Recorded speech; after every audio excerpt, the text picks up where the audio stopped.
કારણ કે એક કાંટો લઈ ગયો હોય એને કાઢી નાખ્યો એટલે એની પીડા થાય ને કાંટો કાઢી નાખે ને પીડા મટી જાય મટી ગઈ ને તમે હા એમ તમારું ગુમડું ફૂટી ગયું એટલે વહી ગયું જુમલા હા હા હું જાઉં છું રાજમહેલમાં હા તમે જાઓ રાજમહેલમાં હું આવું લોકલમાં એ મેલ લોકલ ની વાત નથી થતી થાય? અરે રાજ દરબારમાં કહું છું હા હા તમે જાઓ રાજદરબારમાં જો હા. બંને સાહેબ આપણા મહેમાન છે મહેમાન છે અને તારી ઉપર હું રાજી થઈ ગઈ તારે જે ખાવાનું જોતું હોય ઈ કે રાગી 32 ભાતના ભોજન તને બનાવી દે મારા હાથું બધું કરાય નહીં દહીં થેપલા હા અને ગૂગલ લખવાનું વાંચો હા હા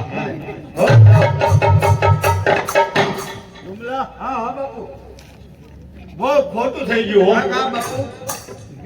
આ તારા બા સાહેબ ના કહેવા મુજબ આ જેસલ નાનેલો ભાઈ એને દેશો તો અપાઈ ગયો ખોટું થઈ ગયું છે જુમલા જેસલને હદપારની સજા આપી છે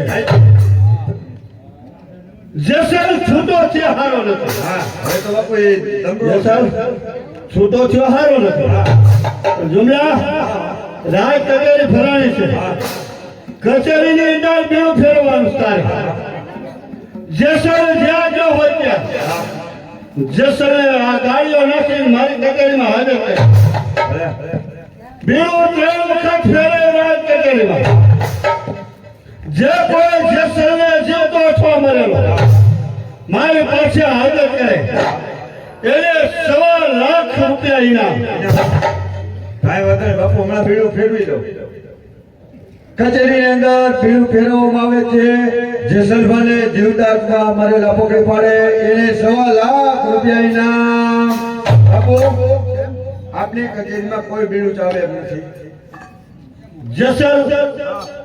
જેસલે પકડવાનું બીડું કોઈ ઉઠાવ્યો નથી જુમલા બીજી વખત બીડું ફેરવ જેસલ ભાણે જે કોઈ મારી કચેરીમાં જીવતા મરેલા હાજર કરે એને 1.25 લાખ રૂપિયા ઇનામ ચાલો બીજી વખત ભીડું ફેરવવામાં આવે છે કચેરીની અંદર જેસલભાને જીવતા અથવા મરેલા પકડી પાડે એને 1.25 લાખ રૂપિયા ઇનામ બાપુ બીજી વખતે ભીડું ફેરવું કોઈ ઉઠાવે એમ નથી બબે વખત બીડું ફેરવા છતાં કોઈ પાડતું નથી નથી ઉપડતું બાપુ જુમલા આ બીડાનું મહત્વ શું કહેવાય હા બાપુ કોઈ પણ બીડું ન ઉપાડે તો જે બીડું ફેરવતો હોય એનું માથું ઉતારી લેવામાં આવે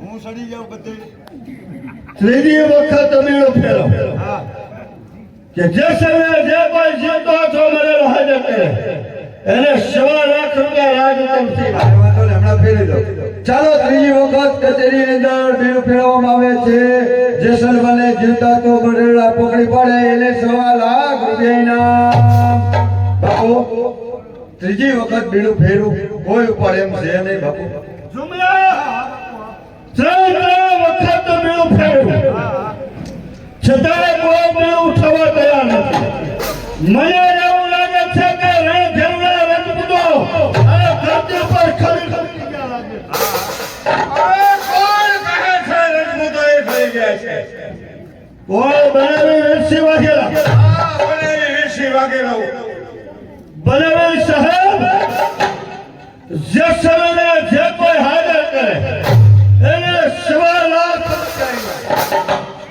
6 માસની મને મુદત આપો જેસલને જીવતો તો મળેલો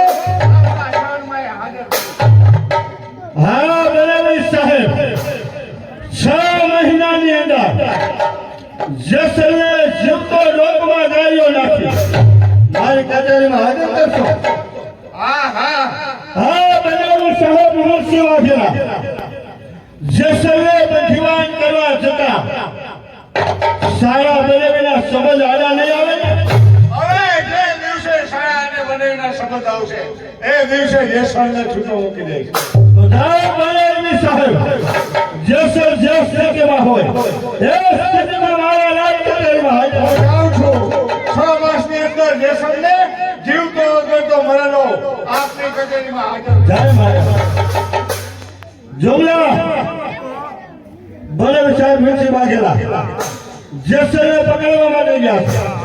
કદારે આજે બરખાસ્ત આર્યા સુમારિયા મોટા ભાઈએ મને કચેરીમાં બોલાવ્યો અને આના જેસલને હદપાર કર્યો છે. તો હવે આપણે હદપાર થયા છે. હવે જેના હગા વેરી થાય છે ને એને પાછળથી ઘા થાય. એટલે હગા જ આપણા વેરી થયા. ધ્યાન રાખજે, આયા કોઈ આવું ન દે. હવે બધાય આપણા દુશ્મન.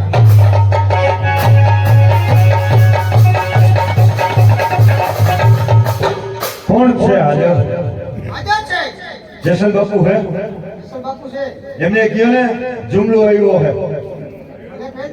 હા કહી દો. હા જુમલો આવ્યો. વેરી આવ્યો. તપાસ કરે એની પાસે હથિયાર નથી ને. કેમ ભાઈ રજા મળી ગઈ? તપાસ કરવાની છે. શું ને? હથિયાર નથી ને.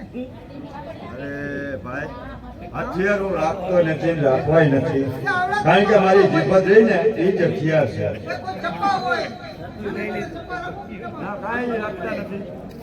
ના આમાં કાંઈ છે નહીં, જોઈ લે. આ વિશેષ છે, જોઈ છે દઈ દઉં. આવી ગયો. કાંઈ નથી. આવા દે એને. જસલ બાપુ ને જય માતાજી. જુમલાના જય માતાજી. આવ જુમલા. હા હા બાપુ હા. આજ આયા મારે ભુજિયા ટુકડી ઘાટ પર તારે આવવાનું કેમ છે? જુમલા મોટા ભાઈએ કચેરીમાંથી મને હદપાર કર્યો. પાછળ તું હતો. હું વયો ગયો. એ તો ખરા કે પાછળ સુધી ના બનાવે. મોટા ભાઈએ અત્તર કર્યા પછી સોબીના બની, એટલા માટે હું તમને સમાચાર દેવા આવ્યો. મને સમાચાર દેવા. હા હા બાપુ હા. કહેજો. જો તમે વહી ગયા ને, તમે અત્તર કર્યા એટલે મોટા ભાઈને બહુ પસ્તાવો થયો. હવે પસ્તાવો થાય છે. પછી મોટા ભાઈએ કચેરીની અંદર બીડું ફેર્યું. દેવડું ફેર્યું. શેનું? જે કોઈ જેસલભાને જીવતા અથવા મરેલા પકડી પાડે એને 1.25 લાખ રૂપિયા ઇનામ દેવામાં આવશે. અરે સુલા આ જેસલ મથો બોલી ભાવણી જો ખેડતા કે મન ફાવે થડી જા. સુલા મોટા ભાઈએ 1.25 લાખ રૂપિયા ઇનામ બહાર પાડ્યું. કદાચ 5 લાખ રૂપિયા બહાર પાડ્યું હોત ને તો જેસલને પકડનારા જગતમાં કોઈ જોતો જ નથી. છે બાપુ, છે છે. મને પકડનાર હા શેરને માથે 1.25 શેર હોય જ બાપુ. શું કહે? શેરને માથે 1.25 શેર હોય. શેરની માથે હવા છે. શેરની માથે 1.25 શેર હોય બાપુ. મને પકડનાર છે વળી બોલ્યો છે. કોણ છે? કોણ છે? છે બોલ્યો. છે બોલ્યો. નથી નથી બાપુ નથી. આ તમારા ફટાકા બહુ લાગે છે બાપુ. ઝુલા આજે સૈના પકડનાર હજી હુરી કચ્છ ધરામાં કોઈ જેલમાં નથી અને ધરમ ના પાડનાર. હોય જ બાપુજી. વળી બોલ્યો. વળી બોલ્યો. વળી બોલ્યો. બાપુ બાપુ મારો માં કહું બાપુ, હવે તો પાછા પડારે તૂટી ગયા, હવે રહેવા દ્યો બાપુ. કહું કોણ છે? કહું કોણ? બીજું કોઈ નહીં, તમારા જ બનેલી વીરસિંહ વાઘેલા. ઓ વીરસિંહ વાઘેલો. વીરસિંહ વાઘેલો મારો હગો બનેવી છે. તો શું હા એને હારા બનેવીનો સંબંધ આડો ન આવ્યો? બાપુ અત્યારે કોઈને સંબંધ આડે આવતા જ નથી, આડે દાતે આશીર્વાદ. હા કહે હા જેના ભેગા રહેવા માંગુ. બાપુ મને તો આમ બહાટી બોલતી હોય ને એના ફેરી રહેવાની મજા આવે. આવતો રે. મોટા ભાઈ ફેરું ટાટું ટાટું લાગે, ભમા કરી જાવ. આવતો અહીંયા જ આવતો રે. હા. હવે અહીંયા બહતી. હા હા એટલું કરજે. શું ધગો ન કરતો મારી હારે. દગો કરે નો બાપ ભગો. જો હા કારણ કે તારા ઉપર વિશ્વાસ ન આવે. હા મોટા ભાઈનો વિશ્વાસ નું માના કોણ કે જુમલો. હા જુઓ. અરે મોટા ભાઈની થાળીમાં તને ખાવા દે ઈ. અને આજ જો તારા જેવા ન હોત ને તો આજ ભાઈમાં વેર ન હોત. આજ તું મોટા ભાઈની વાત અહીંયા લગી પહોંચાડી. આજ એના જ બધે ભાઈના ડખા થાય. ઝુલા, હવે ધ્યાન રાખજે. હા હા મારી કે મોટા ભાઈ પાસે વાત પહોંચવી નો ન પહોંચે બાપુ આવતો ને હા આનું હથિયાર દઈ ગયો. અમાર વતિયા હથિયાર જોવો દો જે ખૂટે હે ખતરો નો કરતો ને ખતરામાં તું વયો જાય. એટલે લઈ કરું વયો જા. હા હાલ આવજો આર્યા સુમારિયા હાલ હવે તો બેન રાયના બંગલે જાવું છે.